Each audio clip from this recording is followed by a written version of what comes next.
On today's show, the Splash Brothers make more history, Jabari Parker gets benched, and Isaiah Thomas feels he's the best player in the world.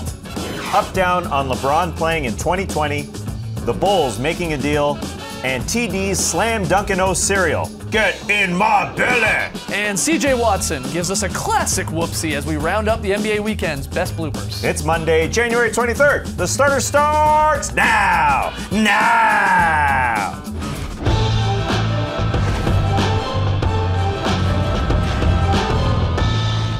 Good evening, Sweet World, and welcome to The Starters. Whether you're listening to the podcast, joining us live right now on NBA TV, or later on YouTube, we're very happy to have you. I'm J.E. Skeets, and alongside me, as always, that's Tas Melis. My throat hurts from saying now so many times. To his right, the international man of mystery, taking it to the max, Lee Ellis. Friend.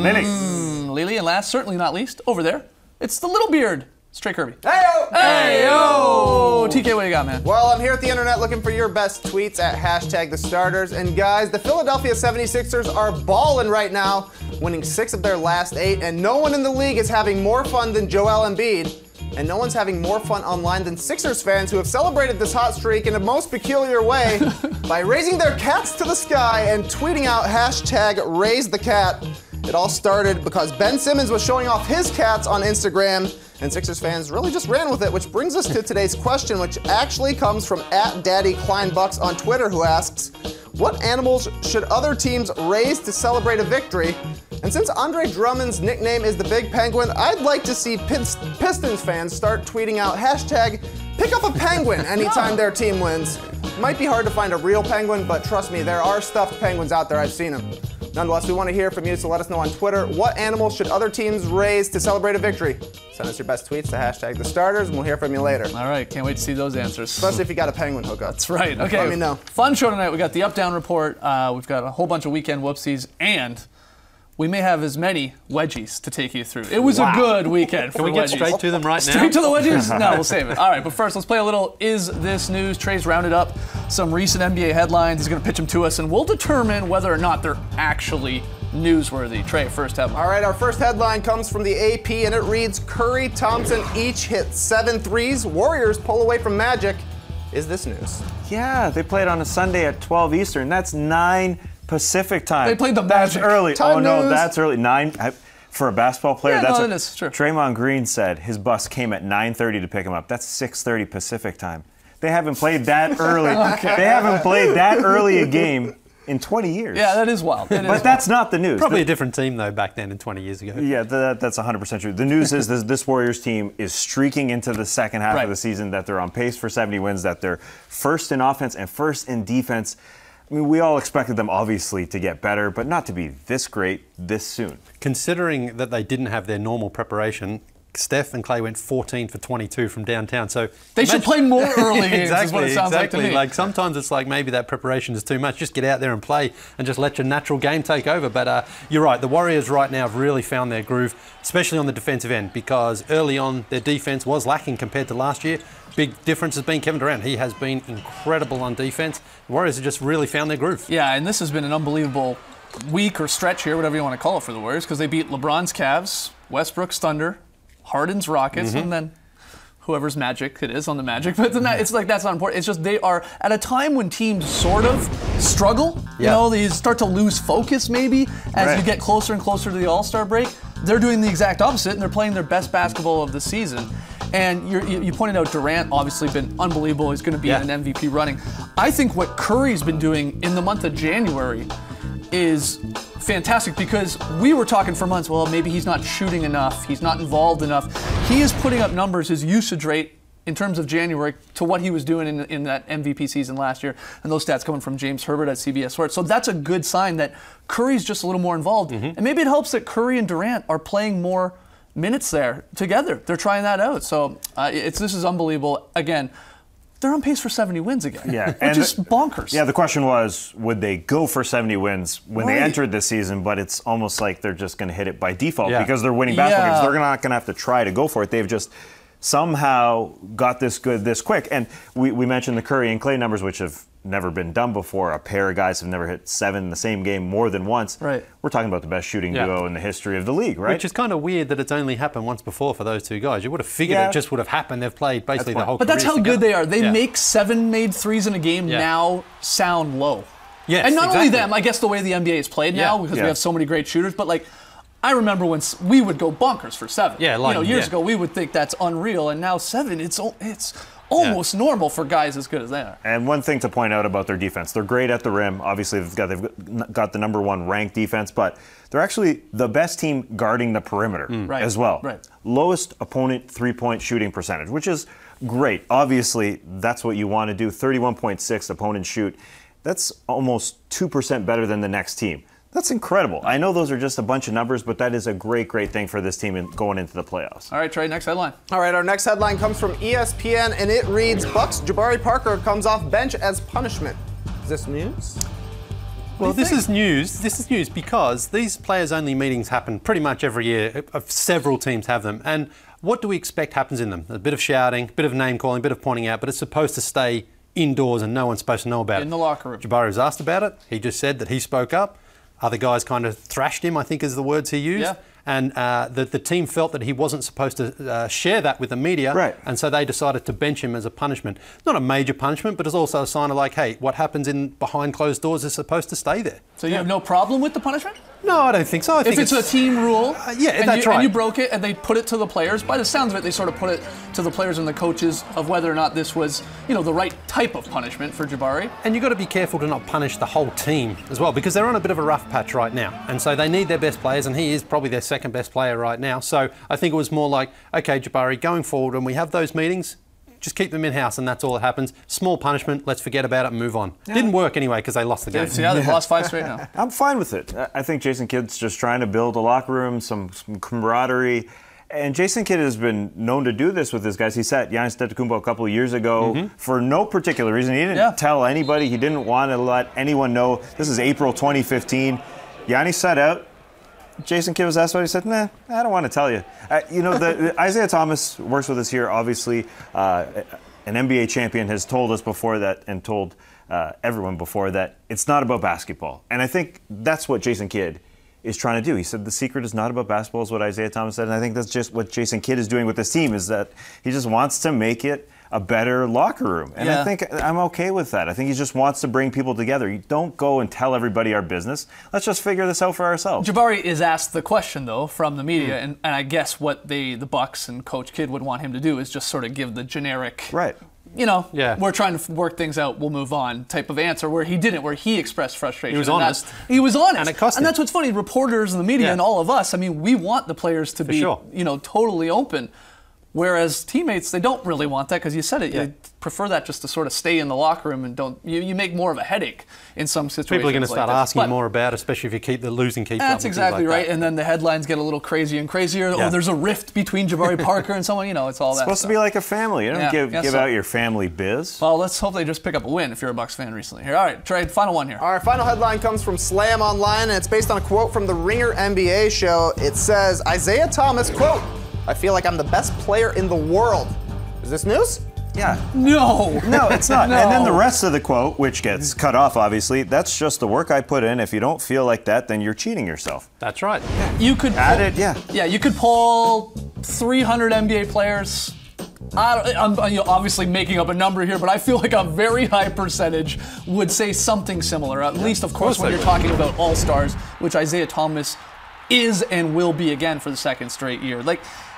He says, when people go nuts about this, again, he's claiming that he is not the best. He's saying he feels like he's the best. Those are two different things. And it's really that are. ego and it's that drive that gets you to the NBA in the first place. You believe you can beat anyone at any time. Especially for him. Imagine the obstacles he's had to overcome compared to some other guys, being his height, being his size.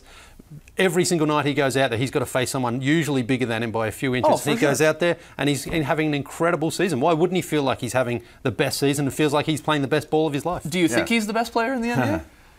No, I don't think he's the best player in the NBA. Absolutely not. But I can understand why he feels that way right now. Do you feel you're the best broadcaster? Yeah. Top 3, yeah. Top 3 at this table, for sure. Probably make the top 3 at this table. Why not? It's so different. It's like saying I feel like you're an idiot or you're an idiot. You know, there's a huge difference. And how many All-Stars or how many players got All-Star votes this year? 300. Like 300, Yeah. exactly. 300 players feel like they're the best. It's Yeah. okay to do that. Yeah, you do not make the NBA unless you are obviously very confident / cocky, whatever you want to call it. All right, lots more still to come when we come back. LeBron considering returning to Team USA. That and more in the Up Down Report.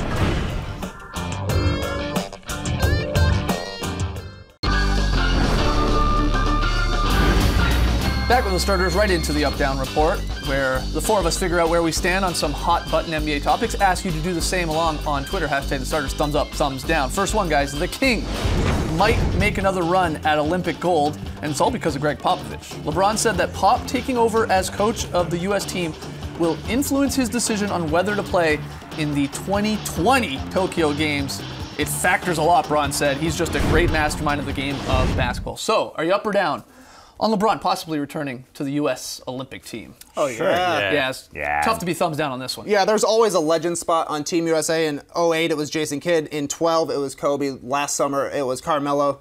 LeBron will be 35 in the summer of 2020. He probably won't even shoot if he's out there on the court. Yeah. He'll just average 15 assists per game. It'll be fun to watch. He's one of the few guys I feel who can sort of make this decision just closer to the time. He's earned it. He's been to 3 Olympics, won 2 gold medals, one of the greatest players I've ever seen. And any time you get a guy like that who can show his skills to a worldwide stage even more so, I think it's great. Yeah, and he will make an impact if he's out there. And he's managing his body better than he ever has before. No one can say he's coasting this year like they have in years past, right? He doesn't have to take that 2-week vacation.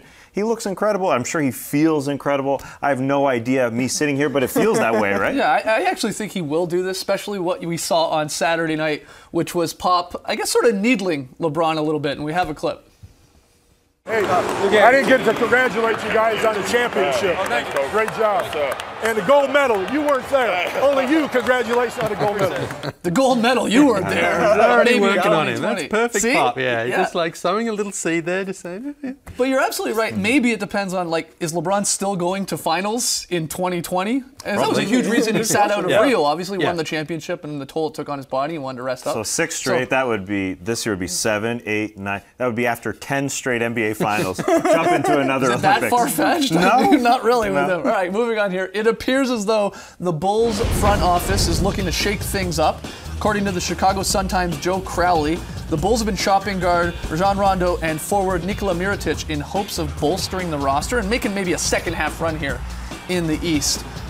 Here we go again. Are you up or down, especially Trey Kirby, Bulls fan over there, up or down on the idea of the Bulls trying to make a trade here? I'm going 3/4 up on this. What's that? If it comes to trading Rondo, up. Get him out of here. But if it comes to Nikola Mirotic, I'm only halfway up on this because they're trading low on him. He's shooting 31% from 3 right now. He was 39% last year.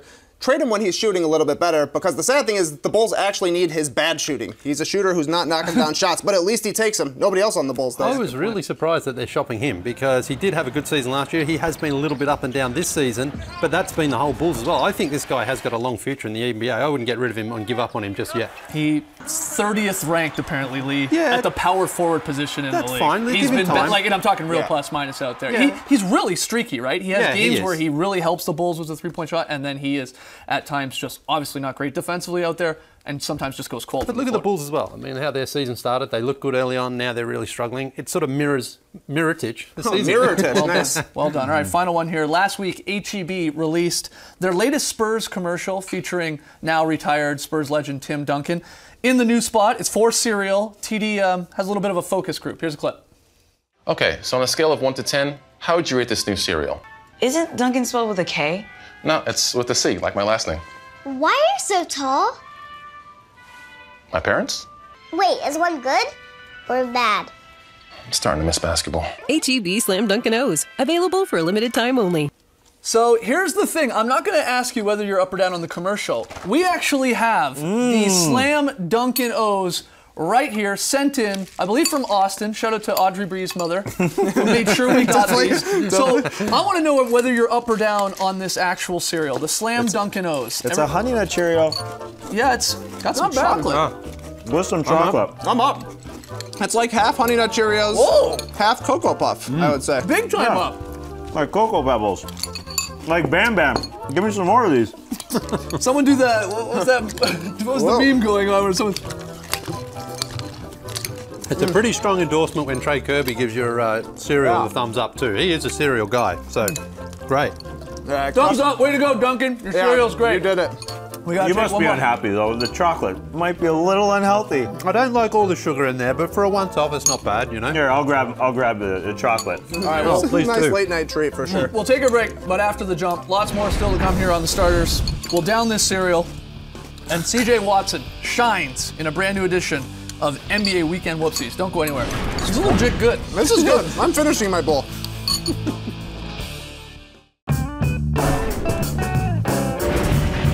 Back with the starters, Sixers fans are raising their cats after Sixers victories. We asked you, what other animals should other teams raise to celebrate a victory? You hit us up on Twitter, #starters. Trey can't stop eating cereal though, so I don't know how we're gonna do this. Patrick Lacey says, #hold a hornet. This could get the Hornets in trouble, but it will show who the true fans are. I like that. Just grab a hornet. Vincenzo says, Orlando fans should post pics of bunnies from hats. It's magic. Yeah. Brilliant. And Jack says the Spurs should pick up bats. Just keep Manu away from them. #bats don't like Manu. That's very true. Good call. You're loving that cereal, eh? The Dunkin' O's? Raise your cereal. Oh, he chugs the milk. It's always chugging on this show. Excellent. All right, let's get to some weekend whoopsies. I got a flight tonight, gotta eat. Big old batch of NBA bloopers. Wouldn't want to sit beside you, Trey. Classic whoopsie to start. Miles Turner, right out of bounds. Guy in the front row gets a nice pass though. He sort of no-looks it too. to Maybe nobody. he should have looked. Try looking, yeah, exactly. Same game. Glenn Robinson III is going to botch the alley-oop here. Oh, That was a weird one. yeah. He sort of second-guesses himself in the air and then slips and turnover. Speaking of weird, James Worthy in the studio for the Lakers before the game. He's getting everybody jacked. Yeah. Oh, he's going side to side. He's playing deep. Here we go, James. Weird defense dancing. Doing the lateral duck walk. Hey. Very strange. Hey. Oh, wow, he's up. having a great time. We got Bulls Hawks here. Denzel Valentine on the break. Airballs the layup, catches it. And in the NBA, maybe not your rec league game. That's a travel. That's a travel. You can't do that, Chiefs. Joel Embiid, he's doing it all these days, including playing point guard. The pass to the corner for three. No, look, he's already complaining. He's already got that NBA skill down. It's your fault. Where are you, Ersan? Usually rookies don't know that already, but he's figured it out. Yeah. Pretty smart. End of Kings Bulls. Wade, big steal. He's on the break. He's going to dunk it home, isn't he? No. But there's a call on the play. DeMarcus Cousins called for a foul, but don't worry, guys. Cousins handled the phantom call well after the game. Incredible job by the referee crew tonight. I don't have a complaint in the world. I think they should get more recognition on how well they ref these games. I don't think they get the credit they deserve. So kudos to them, and I applaud. Oh, the sarcastic clap. Watch Nikola Jokic's arm get hammered by DeAndre Jordan. The rare elbow punch. The slow-mo here. Next thing, Nikola Jokic's got to work on a little definition in those arms.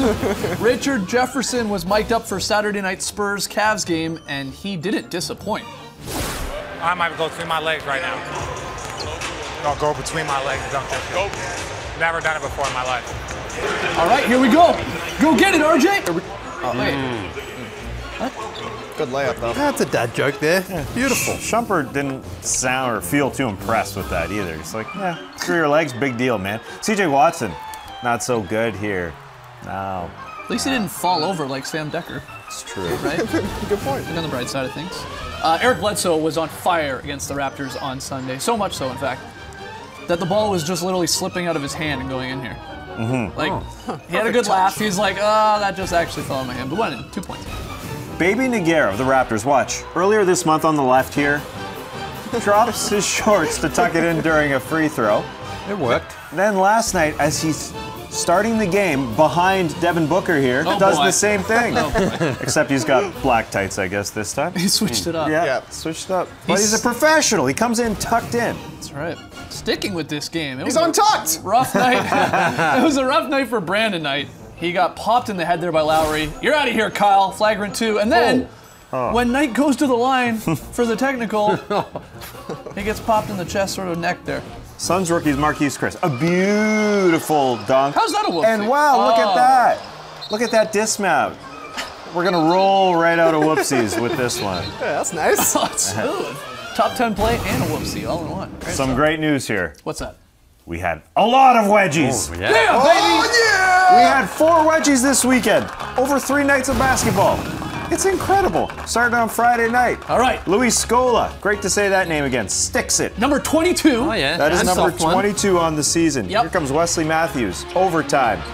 Number 23. Oh, yeah. Sticks it as well. Oh, yeah. Good Like one. we're rolling here. All right. 2 on Friday night. Saturday night. Isaiah Thomas. Sticks one. 24. He said this was the best wedgie of the season, apparently. It feels like it was. And on Sunday, DeMar DeRozan. Number 25. Ooh, and 4 wedgie. wedgies. 3 nights. He was fouled, though. Does that count? I don't think. I I don't think they called it. Did they call it? Yeah, there was a foul. Oh, it counts. It counts. 25 wedgies on the season. We picked up the pace. We're trying to get to 50 on the back. year. We're very close. big. Very close. Decimal points away from 50 projected wedgies. 49.62 to be Some say exact. you would round up in that scenario. I want to tease you guys. All right. Great weekend for the whoopsies and the wedgies. One more break. When we come back, we'll see how Sunday was for Lely's very solid play.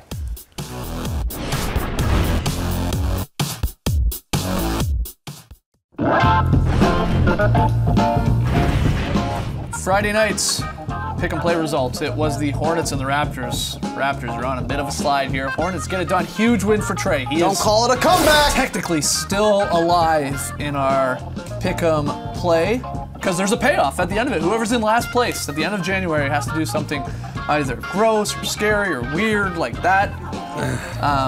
Always a blast. Dangerous, maybe. Yeah, dangerous. You can call ice chest dangerous. Yeah, don't try that at home, kids. That was mine. So, tonight's pick. Oh, Wizards and Hornets. Trey will not be gaining a game because we all have the Hornets. So, good luck to Charlotte, I guess.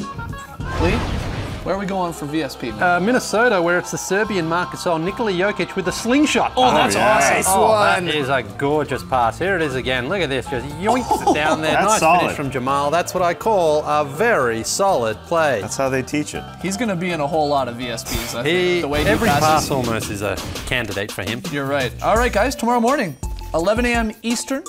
Join us for the Starters Twitter show. It's on Twitter. That just makes sense. So a lot of fun. You can join in live while we talk about, obviously, NBA topics, and we have some fun with some other more random topics, if you want to put it like that. Talking about fun, here's Julian at the Garden last week. He sent in this fan sign. He's from all the way from Germany. Danke, Julian. Michael, Trey, Tyler, and Spencer out in Utah with the first nice. 4-man sign. Nice. Nice job there. Serial sign sender innerer for the first time this season, Michael. The starters. It's nice. And 9-year-old Mia was in Toronto last night. Her first ever Raptors game. Didn't get a win for the Raptors. Got a wedge in a fan sign. Pretty much great compensation. Keep the signs coming, guys. See you tomorrow night. Thanks for joining us, folks. And remember, no one eats cereal like this. My wife says I eat cereal too fast. Brace the night, people.